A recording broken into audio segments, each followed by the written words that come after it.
Who are the key NFL backfields heading into the stretch run of the fantasy season? That and more this week on the Footballguys Dynasty Show. And Jordan, we make our money projecting and sculpting and stashing running backs.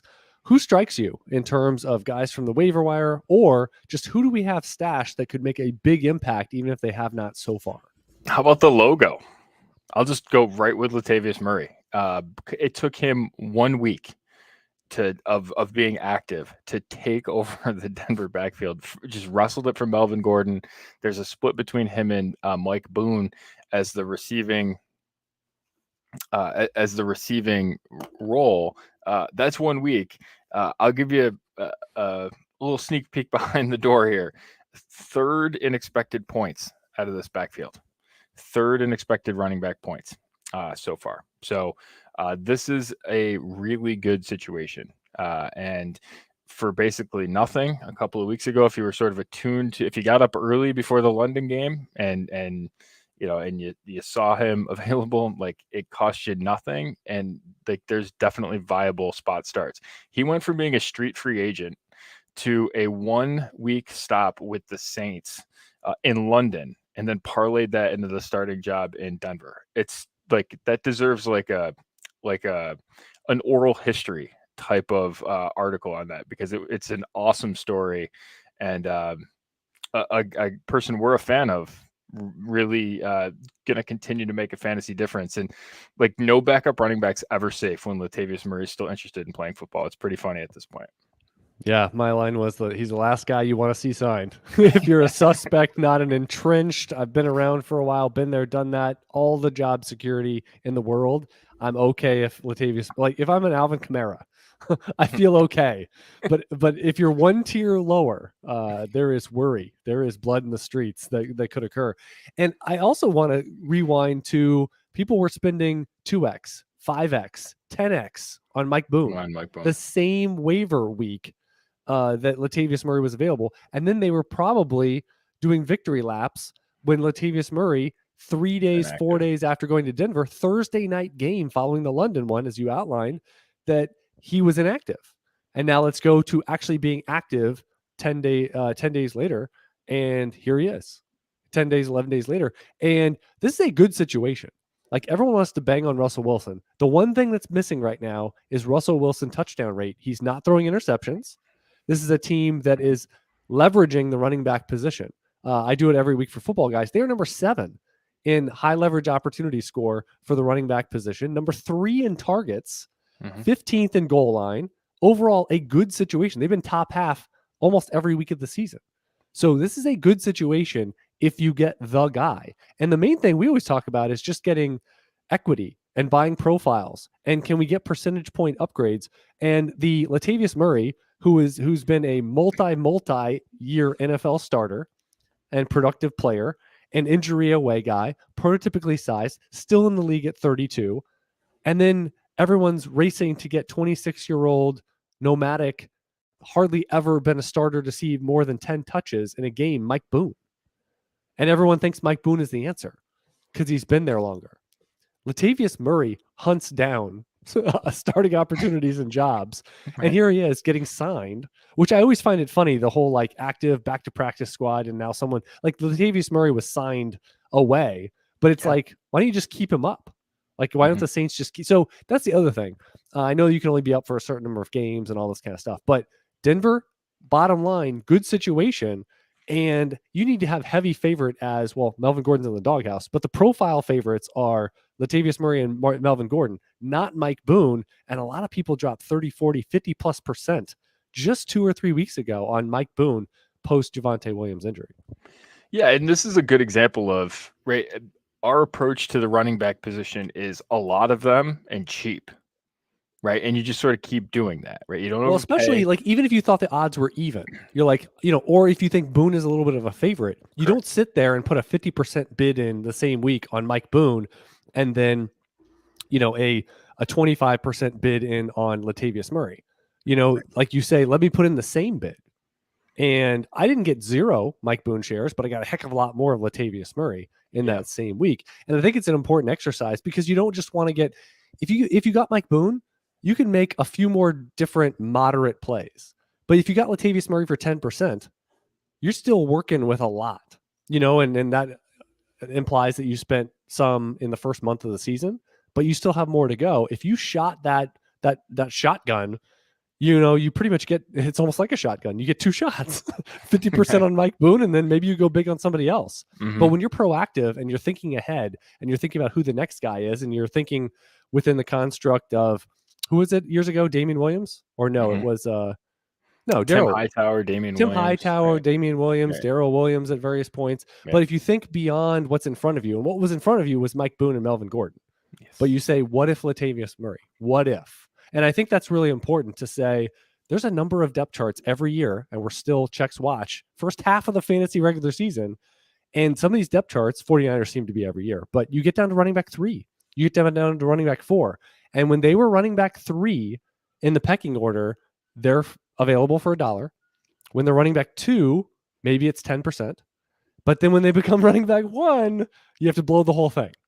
So you can do the first 2 a number of times. Whereas when you wait for to be slapped in the face with a fish and said, this is the guy, as you are being shook, then that's it. You have one play, and hopefully no one did option A or B because they're not available. It's tough. Yeah. I mean, I like our approach, and my approach is don't take Mike Boone at 50%. Like, just be around your computer when we find out that Cam Akers is not going to play and Malcolm Brown's going to be the backup running back. And I literally, you were so tickled. Tickled. You were at what percentage? Did you get him at all? 90. I got to 90. It's the most I've ever had of a player. I want to know, who was your best drop? Who was the one where you were like, Craig Reynolds ended up being a lot because he was on a bye. He was going to go back to the running back 3 But that was the best guy you dropped? See, because I had some situations I could not validate. As much as I love Malcolm Brown, I could not validate who my drop would be. I think I rage dropped Will Fuller, who might have been. I love these terms. That's a good one. So many people right now are like, can I just hold out for one more week on Will Fuller? And I guess the biggest question to that would be, what does this week have any? How is this going to be the week? At this point, I would love it if the indicator for Will Fuller having success and signing somewhere and being a vibrant option for the close stretch of the season, if it means I drop all the shares, I think I would actually hope for that to happen. I just hope he gets signed. Can he just go to the Packers? What is stopping this relationship? Up, right? It's like there's got to be something up. There's got to be something we don't know, right? They probably asked him straight out, "Are you on PEDs?" He's like, "Yes, that's the only way I would health-wise stay in the league." Right. He's like, "Well, would you last a couple weeks? We could slow play the test, but I think maybe when you get signed, you get tested immediately." Yeah. Sorry, Joe. I take all that back. That's all hearsay. I know nothing. All right. So what other running back depth charts, Jordan, could either A, change the landscape of your league, or B, there are some, again, probability spectrum and curves that maybe not as extreme as Latavius Murray versus Mike Boone, but what are some flexion points that are not being represented, you think, in the marketplace, or, some players are vice gripped, other players are not on the backup spectrum? Yeah. I mean, how does the sentence Breece Hall running back 1 in Dynasty sound to you? Well, how does it like top 4 this year sound? He's unstoppable. His situation is really good. The biggest question was, are they going to play this committee game with Michael Carter, and how long? That was the main question. They're number 1 in goal line, number 3 in targets. Yep. The Bills are on top. And you know what? That hasn't changed with Joe Flacco versus Zach Wilson. Great. This is a running back factory in terms of easy yards and production. Yeah. They were number 4 last year. It's by far the most underrated situation for running backs that I can think of. Everyone knows about the Chargers, and Washington's very, very good. The Colts have been very good outside of their offensive line play for like a month this season. But in general, they produce a lot of opportunities. Tampa Bay as well. But the Jets, I think people are sleeping on it. And yeah, Breece Hall. with like their fifth tackle. Like it's a comedy of errors right now with their tackle position about the guys that they're cycling through, playing left guards at right tackle and all sorts of fun, mysterious offensive line combinations, and they're still getting it done. I have third in or second in expected points, right? I mean, but I think that the flip side is when you see Breece Hall go up, like I think Michael Carter could play. And so when you see Breece Hall get really, really expensive, I start thinking about, okay, like I could generally agree that he's a top 5 running back. I don't know if I necessarily want him over Taylor. That's a story for a different day. I think that's probably a little bit of recency bias. But 2 is where the pretty easy conversation starts. Yeah. Yeah. Yes. And so you start having that conversation there. But at the same time, if Carter's sort of falling off, right, that's the situation that we want, right? A super lucrative spot where all of a sudden he becomes, right, that's a Madison effect, right? That is if Breece Hall is out, all of a sudden Michael Carter is the guy, pretty vice. He could be a top 10 PPR guy. And here's the easy equation. And again, I know it's not maybe this simple. There's a little more to it than this. But let's say Breece Hall, let's just say he's worth, I'm just going to use 30 units. And then let's say Michael Carter in the marketplace, is worth 3 units. Let's say he's worth a 10th. That all you have to do in a season is have 2 clarified starts for Michael Carter, 2 out of 14 or whatever, whatever endpoint we're using. And you got 14% of the starts for, a 10th of the price. So that's what we're talking about how if you have the number 2 guy and you think the situation is good, and there'll be a lot of clarity of the backup. I'll tell you though, Jordan, I haven't been yet to wrestle away one Michael Carter share. I've sent plenty of offers of guys that are now currently starting for like Michael Carter plus and angles like that. 0 deals completed over the last few weeks with Breece Hall breaking out. So I think people are holding their priors of like, well, Michael Carter was worth a 1st round pick last, at his peak or whatever. So they're holding that really close to the vest. And I think they kind of know what they have, and they're maybe long-term holders, and dynasty rosters of the Michael Carter share there. So that he is a really good one to go seek out and hunt. But I found like a lot of stickiness, and more so than guys like Madison, or he might be on the level of like Tony Pollard in terms of like stickiness and tough to get him away for just like, oh yeah, like a late second or 3rd plus or things like that.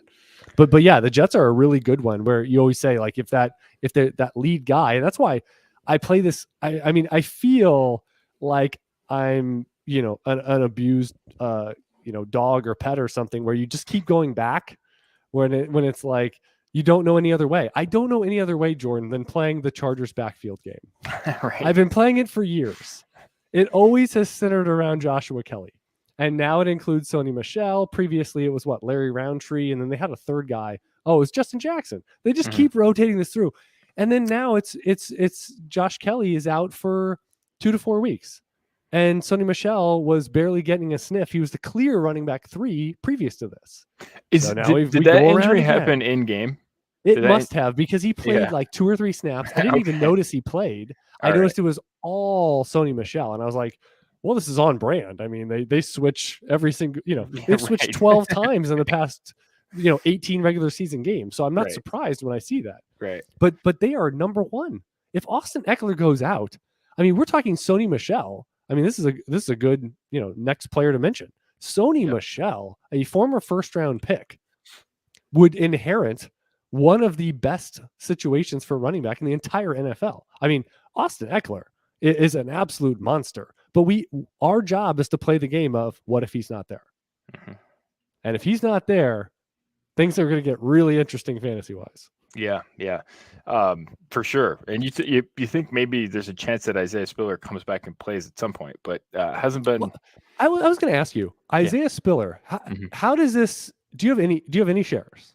You probably do. You play in enough leagues. You probably have something. Yeah, but it's like less than 10%. No. But the point is that so he's running back 4 on the team. Like this is pretty even for you would figure he'd at least be the running back 3. But he is now. If you want to make the exception, you say, well, he's got similar pedigree to Joshua Kelly, who's playing the best ball of his career. Sony Michel's a 1st round pick, and Austin Eckler is there. So you could say this is an outlier scenario. And it maybe doesn't speak to, what his talent level is. Would he be the easy running back 2 on the Giants? Like, this doesn't, it may not mean anything, but I'll tell you, in roster spots with like 24, 25, you sit there and you look at Isaiah Spiller, you can't cut him, but he's a play not for this year unless they get a string of injuries. That it really is about 2023 and things clarifying itself. It's tough. Like, that's a tough hold with a guy that's a running back 4. Certainly. Yeah, I have been in one league, 33% or 3%.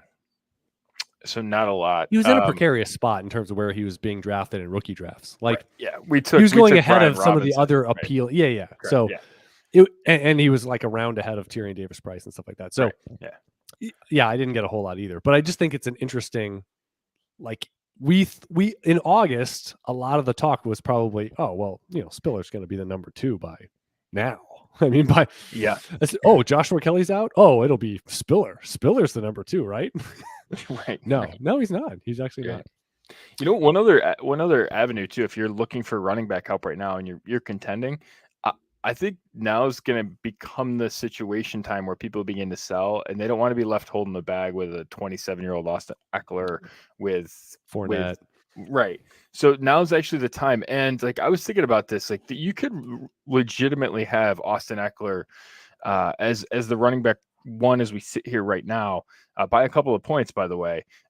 You could have him on a non-contender. Like if it's a Brady, Rodgers, if it's a Russell Wilson, Matthew Stafford, some combination of that in Superflex, where you start looking around at some of the tight end stuff, maybe it's Kittle or Waller based, like all of a sudden, like, you could have a team that was really built around contending this year that has an Eckler, has a Fournette, has one of these guys that you really like, but all of a sudden they're not really contending despite the running back's best efforts, and they're actually in a selling window. So I would pay attention to that, because there's been enough really good players have sort of tripped over themselves that player might be in a spot where the you wouldn't think the person should be selling, but they're actually trying to sell and retool and try and get out at the top of when I've seen teams that are 3-3 and 2-4, kind of mention that they're selling. And they might be right there fringe about the one of those final rosters, playoff spots. Right. I was able to get Kittle in a 2 tight end league, for example, as an ancillary piece to a deal with premium scoring. And you're like, well, he's a central piece. How does that doesn't happen. I refuse to believe that occurs, because we haven't been able to do it. Based on personal experience or That's like I swear, Pollard for a first deals. I refuse to believe that those actually happened. Now I watch 49er games strictly from let me see how good of a blocker George Kittle is, because he's being wasted as a receiver. And sure enough, there he is, the best blocking non-offensive lineman in the league. Yes. All right, I get it. I get why he runs half the routes of everybody else. I get it. Yeah. Stinks. Leonard Fournette is low-hanging fruit of just how well he's doing. I think he's caught 23 passes in 3 weeks now. And after a slow start, they're still figuring out the passing game, wide receivers. Tight end has not been a luxury spot as it's been with Brady for years. But Leonard Fournette in the running back group, not the problem. Rachaad White could change the game.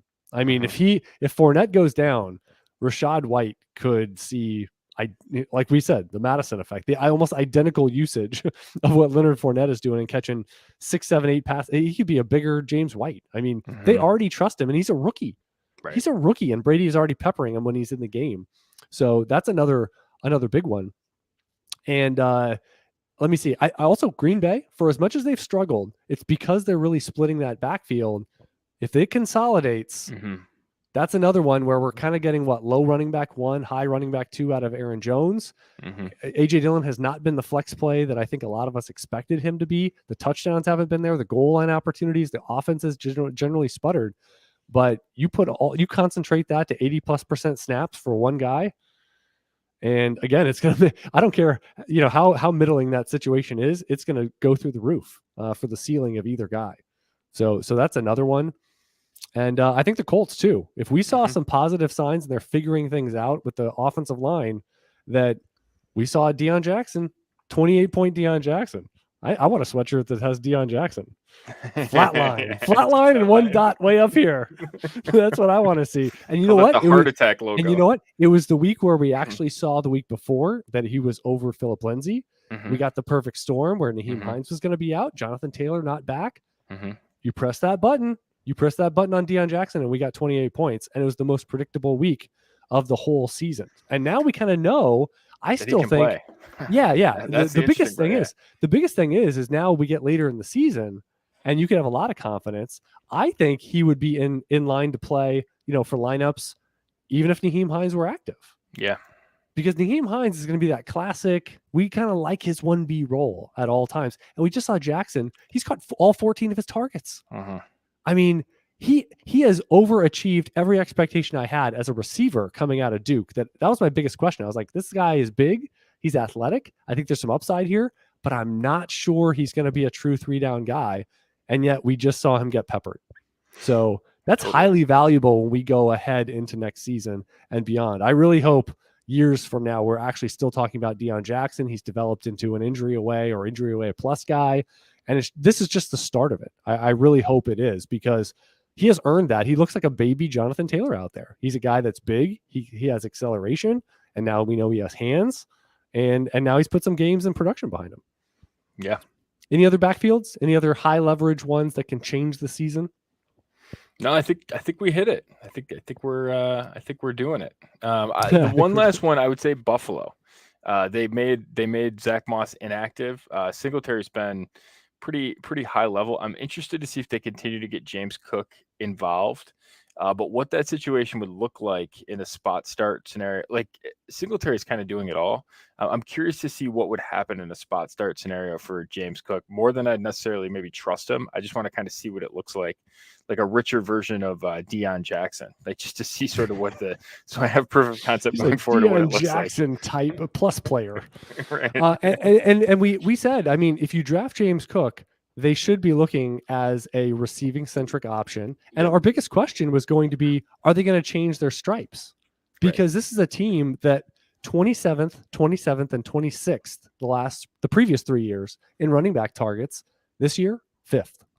So they are doing something different. They are making a concerted effort. Right now it's through Singletary, but you have to figure second round pick, usually later on in their rookie season. At worst, if everything goes perfectly, Singletary's balling out, he's healthy. You've got an outlier scenario, a couple day 2 guys on that depth chart. So it's possible James Cook gets kicked down the line to 2023. It's possible. But if there's an injury, poor play, James Cook, it's time. If you figure by November, December that we're going to start seeing something elevation-wise up the depth chart, up the opportunity. And if this holds, top 5 to 10 in targets, we're looking at a guy that can be, a running back 2+ in PPR. Yeah. That should be probably the expectation, the average level outcome, knowing all the information that we have. Yes. Chad Parsons, Jordan McNamara, episode 124 of the Football Guys Dynasty Show. I want to remind you, look like a champion with that Football Guys official gear and merch. That's over at shop.footballguys.com. Got hats, shirts, outerwear, coffee cups, all the quality designs, materials, and logos you've come to expect. Jordan, and I wrote one more thing down. Is Jordan Poyer a Buffalo legend? That dude got in a van and drove to Kansas City to play in that game. Couldn't fly with his it was a lung issue, right? It was a lung issue. That was Watson had that happen a couple of years ago. I think he went from Houston to Jacksonville, I believe, or it was some trip like that. But 15 hours one way. And to play the game, he played every snap or something. Yeah, and I'll tell you, like that was a traumatic way to end last year for them. Like it was a traumatic. I sat on my couch after Allen threw the touchdown pass to Knox, like making involuntary noises because I thought like I was gonna just die watching this game. And my wife comes out, she's like, "Oh, this is great, this is amazing." And just in true Buffalo fashion, like I've been there and lost in horrible ways before, I was like, just watch how bad the end of this game is gonna be. Like it's gonna be bad. But they got it done. I just pictured you like Kramer when he meets Pam, his crush on Pam, who was Jared's girlfriend. He just goes, It's just like all those squeak noises because he can't speak. Yeah. I was. And you know what? We misquoted. We misquoted a few weeks ago. Remember when I said, 19 seconds you can't get back? It was 13 seconds. They did it in 12 at the end of the first half. They went down in 12 seconds at the end of the first half in this game and got a field goal. And I literally, it like the whole halftime, I was like, I was in charge of cooking dinner for the kids, and the whole halftime I'm sitting there and I'm just like, I just was like in my, and I was like, this will not like, and then they. Can I ask though? So. This cannot possibly make the other one better, right? This cannot. I mean, every win is good. Wins are better than losses, but. Right. I mean, it doesn't matter until January, right? Well, this is all just prequel stuff. I think I mean, we know now that Buffalo can beat Kansas City in Kansas City. Like, I think that. They've done it twice and should have beaten them a third time.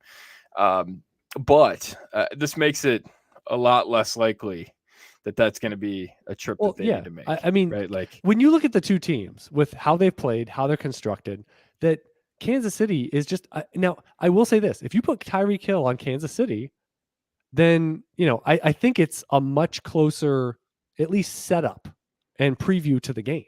Right. But Kansas City is limited. They are limited on offense. I still wonder if Travis Kelce goes down, what is going to happen to this team? He is so central to their offense and passing game. Where if you say Stephon Diggs is out, I can still see Buffalo going to big places. Like, I don't think that's the one thing, that the domino that will topple the entire thing.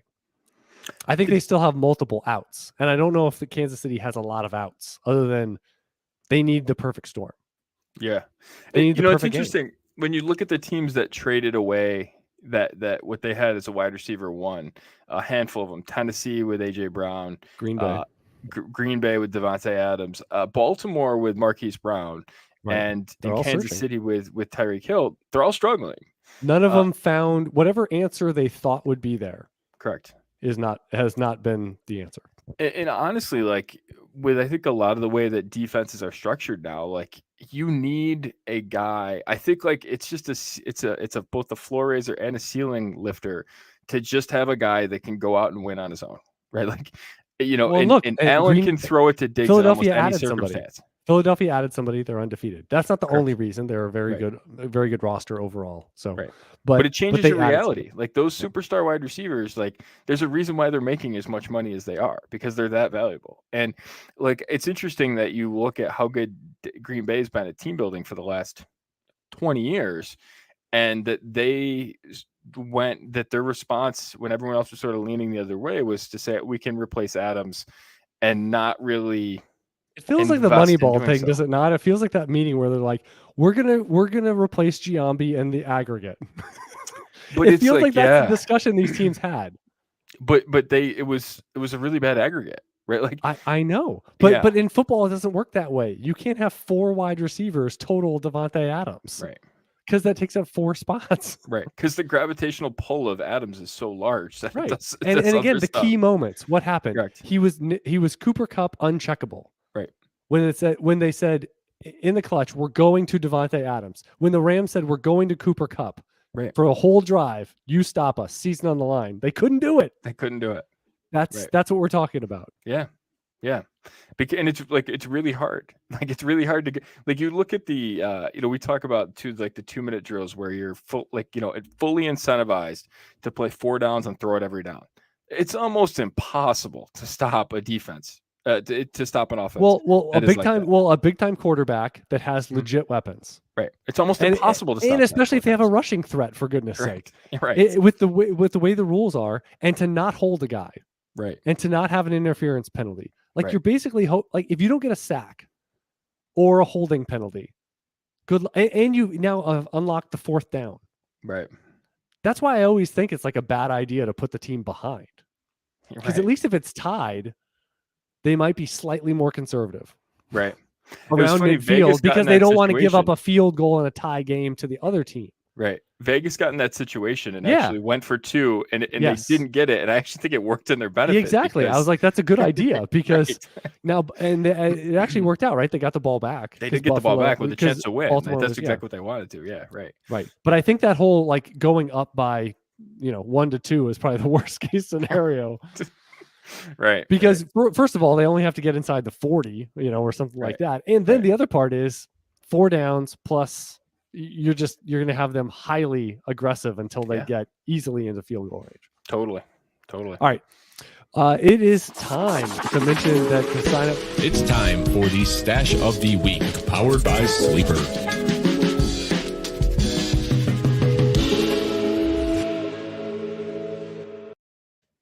I think I might have jumped over you with the drop. I missed it last week. And You're early. I was exactly. Late than early. Offsides. Offside. Stop the play. Imminent destruction of the quarterback. Sleeper stash of the week. And we've mentioned plenty of running backs. We had a wide receiver a week ago. Quarterback time, and that's Taylor Heinicke. We don't know how many weeks at this point Carson Wentz is going to miss, but it's going to be a chunk. And I also think it's a point in time where we have ambiguity with Washington. Not a good team. If they lose this week to Green Bay, it might change their whole season dynamic. We may see by the end of the year Sam Howell. But Taylor Heinicke offers mobility. He offers some upside that we have not seen with Carson Wentz this year. We thought he might unlock some things, but it's a different Washington team than a year ago where Taylor Heinicke had 15 games that he played last year, 5 of them with multiple touchdowns, 5 with 20-plus rushing yards. It's a dual threat option. Has Curtis Samuel healthy? They have added Jahan Dotson, 3 good running backs. There's a lot here for Taylor Heinicke to work with. And with his mobility, with the weapons around him, he is one that even in one quarterback, he could be someone that helps you now for a chunk of the season. And the hot hand approach may stick around even if Carson Wentz can technically come back. Yeah, for sure. I think at some point too, they have to get a look at Howell. So whether that's sooner rather than later, I've seen news reports. You follow Washington. I've seen news reports that they don't think he's ready. Like you have to see him at some point this year. And it may be week 17, week 18, but the point is expect to see Sam Howell get some starts. And if he doesn't, that's a really bad sign because frankly, it's the season has started out even more poorly than they expected. Yeah. So by December, they could be out of the race. And if you're out of the race, you kind of know what Taylor Heinicke is, which is a backup plus. And Carson Wentz has not done enough, and especially the team result kind of points to, he's someone that is probably not going to be in their long-term plan. So find out if Howell is. Right. And they can benefit pick-wise by not playing him either. Right. So 70% threshold for Carson Wentz as well. Yes. All right, we got some dynasty trades this week that aren't the biggest deals. A lot of times there's some juggernaut ones with monster names. I wanted to talk a little bit about working the perimeter here because we have a few trades that are not the highest caliber, but yet I think there's a lot of instructive nature to this. So there was a team that traded Kenyan Drake, who went off for 19 yards this past week in relief of J.K. Dobbins, had a leg issue in game. I think that clouds him, in future weeks for how confident we are if he's going to have a partial game. But he was traded for a 23 fourth. The team was a non-contender. Kenyan Drake just sitting there on their bench. What are your thoughts if you're out of the race, selling off your ancillary pieces for basically picks? What can I get? And if that's thirds, if that's fourths, what's your approach on just selling ancillary guys that may or may not, and maybe you're shading towards not being a part of your plans 10 months from now when you have important games lined up in 2023? Yeah, I think the question that you ask with any trade like this is, is this player a factor on my next championship contending team? So if your plan is, I'm going to go into the wilderness for a couple of years and come back in 2024, 2025, getting anything for Drake probably makes sense. If your plan is, hey, listen, this is a small retool, this is what I typically suggest to people. I'm going to spend the next, 6 months I guess 8 months, 6 months, 8 months, whatever. So sort of from this time through the draft, really trying to build my team to be a contender next year, right? If that's sort of what my goal is, I think Drake could still be viable, right? So the other thing I would suggest too is like, what's the waiver wire, right? Is it Drake, right? Is it is a Malcolm Brown available? Is is a Latavius Murray type available, right? Are you going to basically add back a running back that is essentially that quality? Similar ilk, yeah. Because that's a good way to just sort of recycle profiles and add a little something on your roster. I don't hate that. But if you're playing in like if this is a roster size matters, 30 right? man If this roster. is 30, 40 man, I'm less interested in doing this deal because I think like there's a chance that Drake is on my team next year when I'm contending. And I also would say with these backup running backs, they generally don't have a lot of appeal until they do have appeal. Mm-hmm. So I would say, is this the best moment to be striking with Kenyan Drake? Because we've seen he's preferable over Mike Davis. We've seen that multiple times this year. And Gus Edwards is not back, but who knows if he's going to be effective? When is he coming back? What's he going to look like when he is back? And then now we have the cloud of J.K. Dobbins. Is he someone that's going to go on the shelf? Is he someone that this is, a cascade from, he's coming back from injury. He's not 100% yet. He's working back. Now he had a little bit of a setback.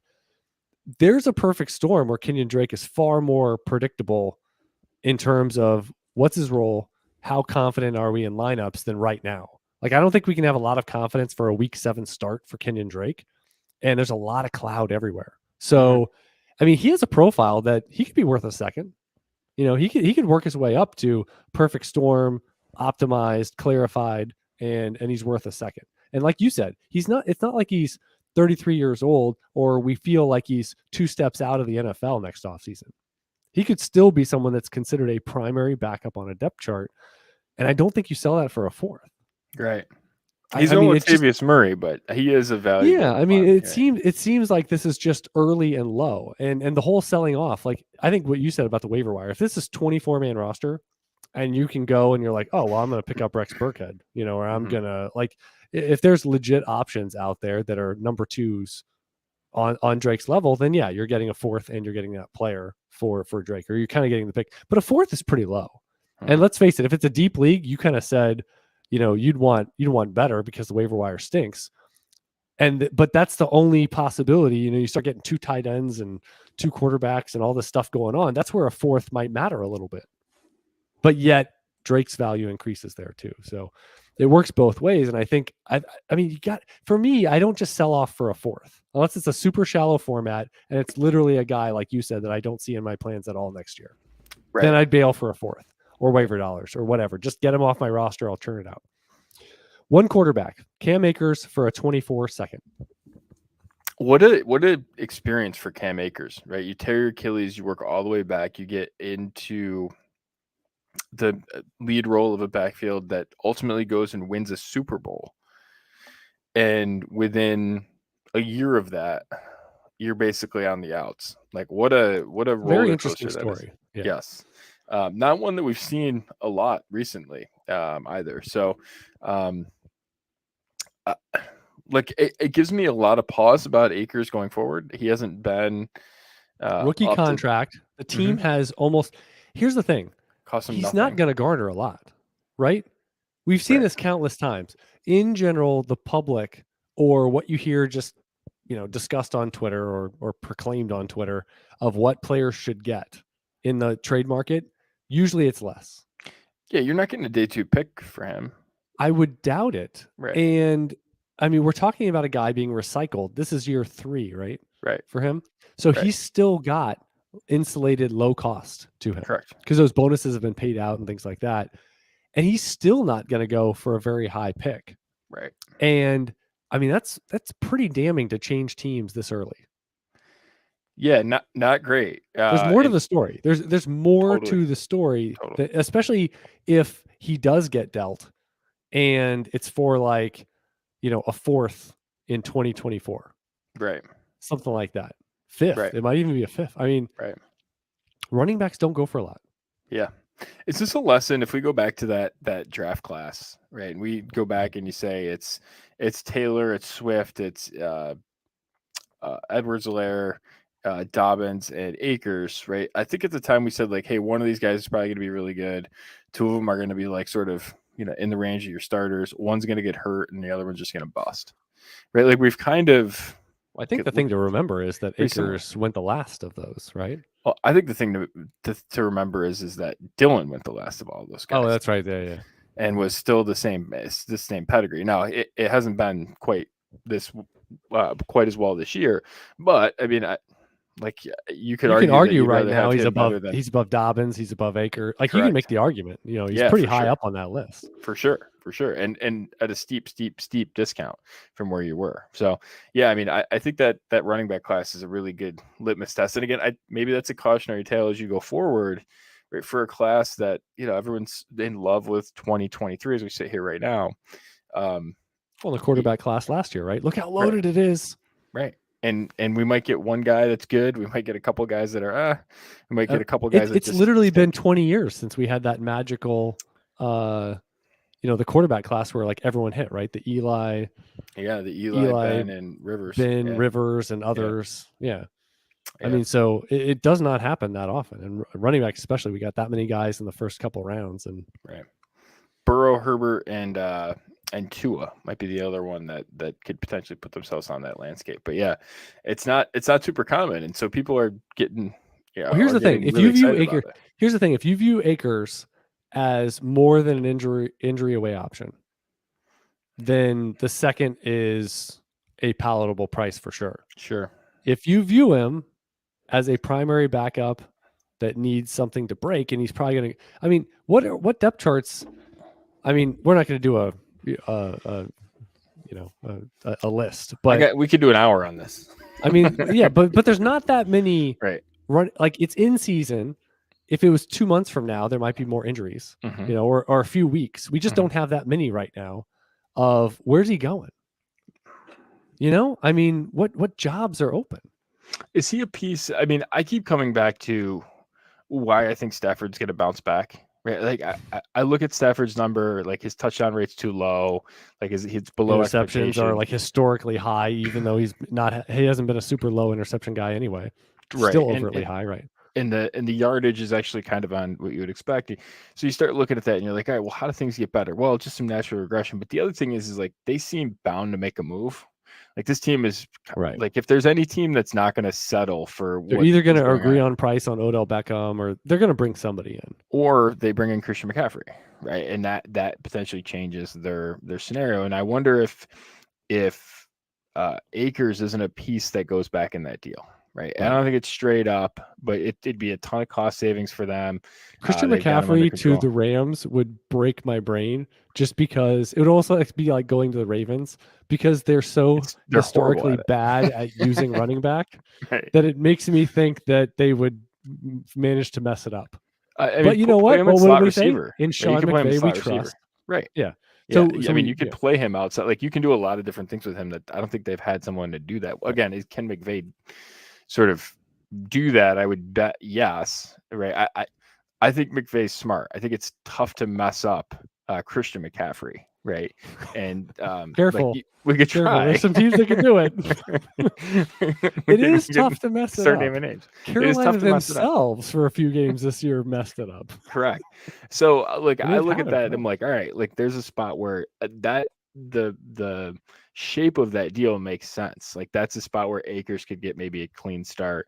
But again, what does that really do for them? It gives them, all right, a year and a half of cost control, but like next year, it's not like it's going to help them next year when they're sort of bringing in a rookie quarterback. I don't know. Like how attractive is guy coming off an Achilles entering year 3? Like it feels like an albatross contract. You know what I mean? It's just so it sounds like you take the second. Yeah, give me the second. Just give me the flexibility. Because you could spend the second on another running back if you wanted. Totally. At some point, it could be some older guy, right? That's going to outproduce Akers this year and next. Right. I think too that like when you make these deals, when you try and buy low, at least in my experience, when I've tried to buy low with future picks, I've done a really bad job of it. I think we really struggle to adjust to the player's new reality. Well, you're saying future picks. You probably done a much better job buying, quote unquote, buying low with current picks. Correct. When the draft is going on. Absolutely. You probably done a much better job. Absolutely. You're like, I got 109. Don't really see anything I like. Let me get Mike Evans. Right. Or just slide down a handful of picks and take a shot on, Darrell Henderson was a slide down piece multiple times. Like instead of Pickens, let me move down a little bit, get Jahan Dotson. Right. Totally. And so, but I have like, this is something that you've talked about. We've talked about the understanding your trade journal, right? You go through, you track all your trades, you look at the shape of them, and you look at where you're horrible. This is a spot where I'm always horrible, where if I'm giving picks for a falling player, horrible at it. And the lesson that I've learned from that is A, don't do it. And B, I think we're slow to adjust, and I'm slow to adjust on the falling price of someone. So when I sort of see the second, you're not buying to where they're going, basically. Like Akers, is he going to a third? You bought for a second, but is he still? But what I'm saying is he still going down? Yes. And so the whole like I'm buying low, but there's a buying lower out there coming up. Right. So and then there's a buying lowest. Right. Because if he doesn't get traded and then he's not yet. Oh my God. Yeah, this is that's a really good one. The Royce Freeman rule. Totally. Don't trade a future second for a running back that's like struggling. I keep doing the horror movie. I keep doing the horror movie. I heard something behind me every time you say Royce Freeman. He's still in the NFL, Jordan. He is. But you know what? I've lost so much track. I track running backs weekly. And frankly, I think this is just, where you block out bad memories. I couldn't tell you what team he's on. And an admission by a Dynasty show host that, you probably shouldn't say, but you know what? If you've been toasted by Royce Freeman as much as I have, I think it's okay. I think I can have a one-player blind spot. He might be playing fullback somewhere. He may be seeing snaps every week for all I know. He may be turning into the new Alex Arma or something. Anyway, all right. We got another one here. We got stock one quarterback, Jamal Williams and Hunter Henry for Tyler Higbee and a 23 third. And this is for a team upgrading at tight end, going from Henry to Higbee. What are your thoughts on doing it in this fashion? And is tight end a spot that you should kind of be playing on the fringes like this, where Higbee's 8, 10, somewhere there, and Henry's closer to 20? So that's not about right? Yeah, Higbee's another one where he's under expectation in terms of touchdowns, right? So the interesting part about Higbee is he's essentially their wide receiver too. Right. For better or for worse, for dynasty purposes, that is what he is this year. For Hunter Henry, he's basically been essentially not usable until like last week. Is Jamal Williams basically a little bit of a third? Like, I see this as pretty fair. My question would be like, can you really overpay, right? It probably doesn't do this construct, but can you really overpay for a guy that makes a huge difference for a guy like Andrews, for a guy like Kelsey? It's probably no, right? Can you sort of do it for a guy like Waller in a different form? Like, I don't hate this deal because I think Henry is. Is Waller going to make a big difference when he comes back, when he's actually the person right and healthy? It's interesting because, like, if healthy, the person that is probably going to make the third biggest difference at the tight end position this year is Tyler Higbee. And that's crazy to say given where he's been in his career, but he's an enormous amount of his routes he's been targeted on. He's run a really high percentage of his routes, and I don't see a direct threat to that happening other than health. And so that I'm sort of talking myself into taking that side, even though I don't usually like trades that look like that. If you need a tight end upgrade, I think this is a meaningful tight end upgrade. And again, if you're trading kind of I think you're getting the third back, which is, a nice part of the deal. Right. And it's basically treating Jamal Williams as like the value of a second, which I think is fair. And you sort of recycle the roster spot. That's that's my angle on it. And then you're saying, all right, can I move, that third, is that a piece to get better again? It's also concerned me a little bit, like the Jamal Williams taking over the whole backfield has left a lot to be desired. Like, because he's been a little more empty calorie than he's been in the past, whether that's Detroit or previous stops. And so, we've had this little cameo with DeAndre Swift out, and the talk was 3 weeks ago, he's going to be back in week 7. So we'll see this week, but Swift is back soon either way. And then when he wasn't in there, we saw a lot of Reynolds. We saw some Justin Jackson. I don't know if he should be up on that pedestal of like he's going to be like a top 8 start, and producer and all this kind of stuff with Swift out. So that's what makes this a little more easy in digestion for me, is that I don't have him way up there in the really cream zone of can truly elevate my team. I don't know if we're there with Jamal Williams with the current state of things. So that would be one thing that makes it a little easier for me. Fair. All right. Dumbest thing I did this week, Jordan. You know when you lose things and it Did you lose your keys in your hand or your boggles- phone in your hand while you were talking to your wife? Exactly. Again? The glasses on the forehead. No. I lost a glove for 6 hours today. Okay. I literally had it on my body wearing the glove, and then it goes right into the laundry. No wiggle room, no latitude of where it could go, and then could not find it. 6 hours it was lost. I didn't look for it all 6 hours, but I needed to find this. One of them found it right away in the laundry. The other one, it must have had the static cling of super glue. Mm-hmm. I went through all the clothes in the entire load, and I had to go through it 3 times to find it. 3 times. What are you wearing gloves for in the deep south? Well, they're sun gloves. See, that's the thing. I knew you were going to ask because I just said gloves, and you're like, "Do you have snow yet?" I don't have snow yet. Okay, I know Wisconsin got some snow. Sun last couple gloves. weeks. What is this? Can you explain Oh, what a sun no. glove is to me? Because this is Jordan? gonna. You're not being very nice. Trying to teach you social norms. You're not being very nice. Okay, I am very sun safe. Okay. And I wear some of the dorkiest outfits you will ever see when I'm out exercising and tennis and all that kind of stuff. So there's these gloves that you wear, and they stop at the knuckle, and they stop at the second knuckle. Mhm. And so they protect you, like golfers, for example, tennis. I mean, even if you have long sleeves or whatever, but the point is your hands are exposed. So you get a lot of sun on your hands. And so there's these gloves that actually keep it open on the bottom for your grip, and then they protect the top of your hand. So I wear those. I've never had to experience Never heard of those? something quite like that. No. Okay. I don't have enough. It's like a UV fingerless light. golf Okay. glove, but it's for, you could use it for tennis or, any sport where you need a grip or whatever. Got So it. yes, I wash those periodically Okay. All right. because they get sweaty. That's fair. I will say in typical South fashion, it was cold today and it was like in the upper 60s and it was a graphic chill. Hey, I have a question for you. You're from the South. You live in the South. What's the cycling helmet solution there? Do you just, if it gets kind of smelly, do you throw it out, or how do you clean it?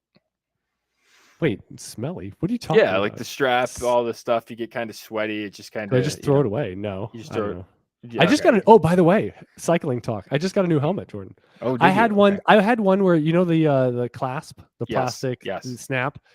One of the little prongs broke like a month ago in transport, and so if I ever had it super tight or like turned my head, it would come off. It would actually. I'm sure it was very unsafe, Jordan. Oh, it's 100% unsafe. So I finally replaced it, but it was a lot of fun. I went on Amazon. I researched things I was looking for. I got a bright yellow one, so I figured it's extra super safe. That it's just another added element of being visible. I don't even go at night or anything, so it's always daytime. But I was able to get one with those little stupid visors in the front that I'm sure can't hurt, but it really fits well. Like I can't believe how crappy the other one was in terms of just fitting on my head compared to a new one. And it's not the new one was super expensive, so it was much needed and way too late. And I'm glad I finally replaced it. So. Yeah, you got to get the colors right. It's like golfing. It's like an excuse to dress in extreme colors. That's totally justifiable. It's how about the cyclists that just dress in like pure neon orange? I dress absurdly, so it's fun. Like my shoes look like a highlighter. It's fun.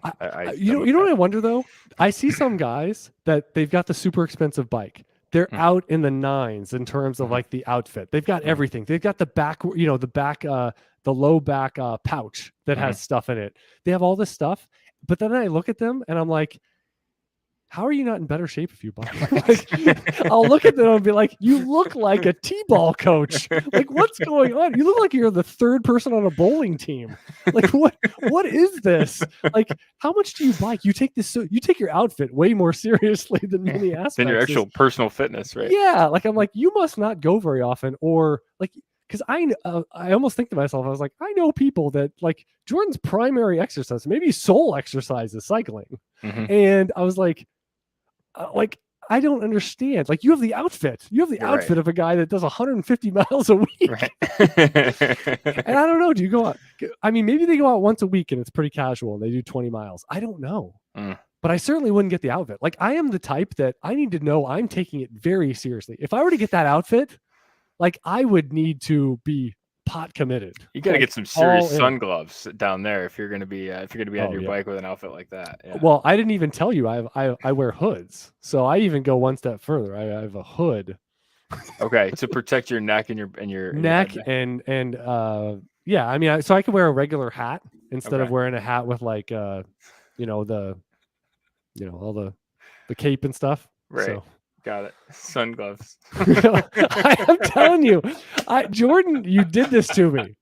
I knew this was going to happen, but that was the dumb thing I did this week. And you know what? On brand, I knew I was going to say it, and this went down the exact rabbit hole I thought. But it was my thought to mention the hood though. So at least it's predictable. Exactly. All right. Finish with quotes from the Footballguys Dynasty Forum this week. There are obviously some debates on whether I got the best value, but I was exhaustive in my efforts to trade my players, and these are the best deals I could get. What are your thoughts on just, you do everything you can, you're in a sell window. Do you generally, if you don't get what you want or you don't get what you think is good value, do you just hold?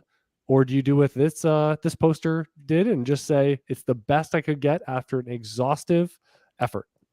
The one thing I would ask is why are you if that's true, if you didn't get what you wanted, why is right now the time that you have to do that? Well, they had to sell Mike Boone or Melvin Gordon before their job got taken. Well, then that's totally justifiable. But if you're selling like a veteran player, I think people overdo that in terms of selling too soon. This right? guy's dead. Yeah. Right. And again, like we could sort of go through names and the like, but generally speaking, players that have played at an elite level sustain that. Yeah, this whole what offends me is the whole they did it a year ago, by the way, on Adam Thielen is dead. He's too old. And yeah, you every once in a while you do get an AJ Green situation. But I would say this. With AJ Green, we had a lot of signs saying he's on his way to being done. Right. He's gonna be swiftly done. Adam Thielen is viable right now. And to say that in 2023 he for sure is going to be off the fantasy relevant landscape is a pretty bold statement considering his career arc and what he's done. Right. So it could happen. But yeah, this whole the age the 27-year-old, 28-year-old running back, or saying right now, Melvin Gordon is done. He's done. He's 29. Let's not assume he's done. Right. This whole you got to sell for a fourth. Things like now's that. the time to buy for a fourth. Right. Yeah. Because the opposite of that is true. Right. Allen Robinson, thoughts?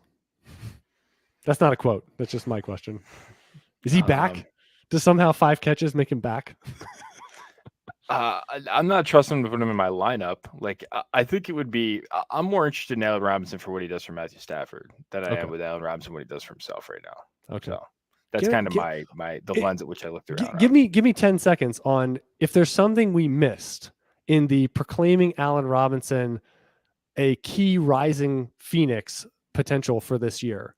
And if it has not happened and does not happen, what is something in the dynasty consciousness or analysis of it in the last 12 months that we did not value enough?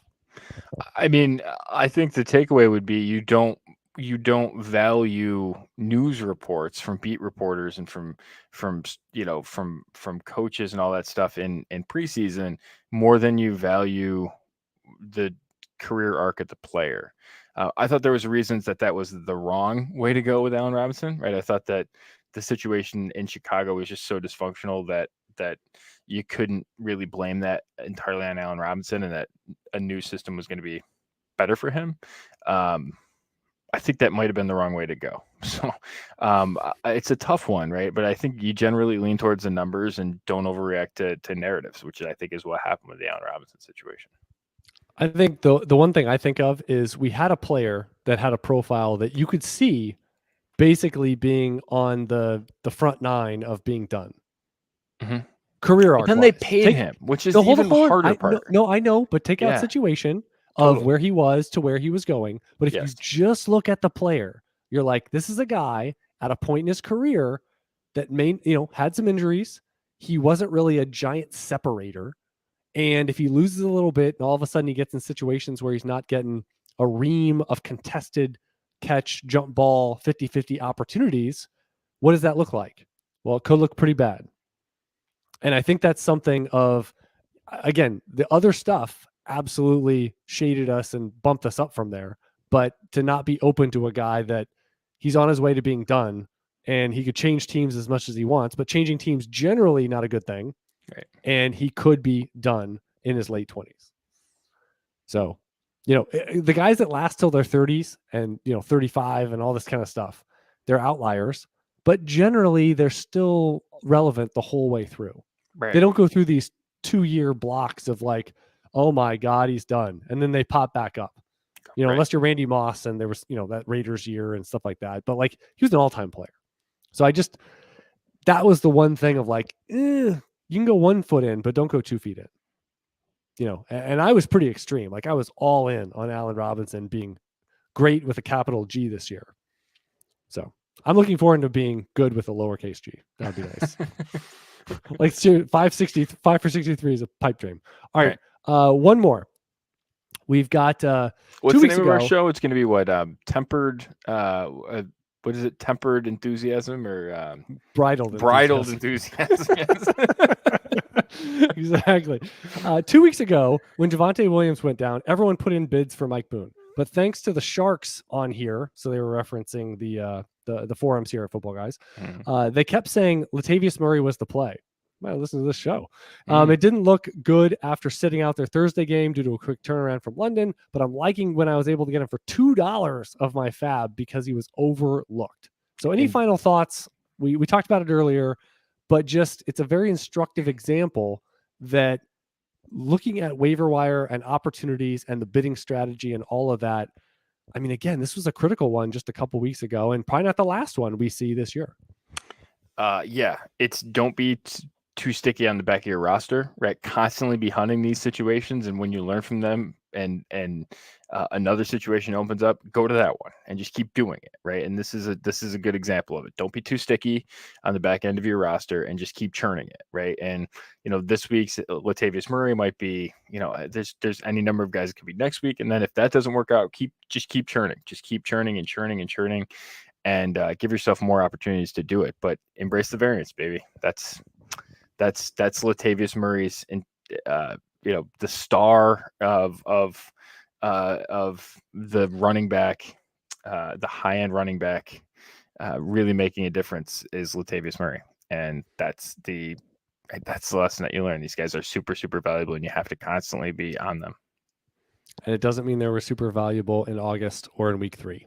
It ain't sexy, but it's awfully effective. Situation. Right. Yeah, it definitely. When you look at rosters and you've got 10 backup running backs that have a total of like 78 points on the season, it's not very sexy at all. Right. No, right. It's like those commercials, chicks dig the long ball. And these are not long balls. These are sacrifice bunts to move runners along. This is playoff baseball. This is positioning yourself for potentially the game-winning run in week 9 or week 11 or week 15. And I'll tell you, like the summer time when everyone's putting their everyone's trying out their rosters, right? All their rosters are on Twitter. It's bikini season for rosters, right? When push comes to shove, like my best weeks are now, right? Like weeks 5 and 6, my winning percentage has gone up a ton because we just started hammering people with our advantage. And I'm just glad that we haven't been able to convince everyone to go our way, because there's still a ton of value in it. It's amazing. There's still teams with 3 times as many wide receivers as running backs. Yep. Blows Until I'm blue in the mind. face. Yeah. Just can't convince enough people. So I'm happy about that. Can't do it. We'll just stay under this rock. Stay under this rock on the Football Guys Dynasty Show. 500 shows from now, we're just going to be like, exactly. You guys can just keep pounding the back of running backs and they're going to be effective. The year was 2022. It was year 6 of Latavius Murray being an auto roster player. Yep. He would have 2 more in the NFL where he would overtake and totally upheaval a depth chart that had a younger and considered more vibrant option. All right. In this episode, we, of course, discussed Latavius Murray, full on brand. We discussed trading for some running backs, some tight ends, making deals on the back end of your roster, a little Taylor Heinicke talk, as well as a handful of running back depth charts that can make a big difference down the line with high leverage opportunities, as well as potentially breaking in their direction. I'm Chad Parsons. He's Jordan McNamara. And until next time, Good luck in your dynasty leagues.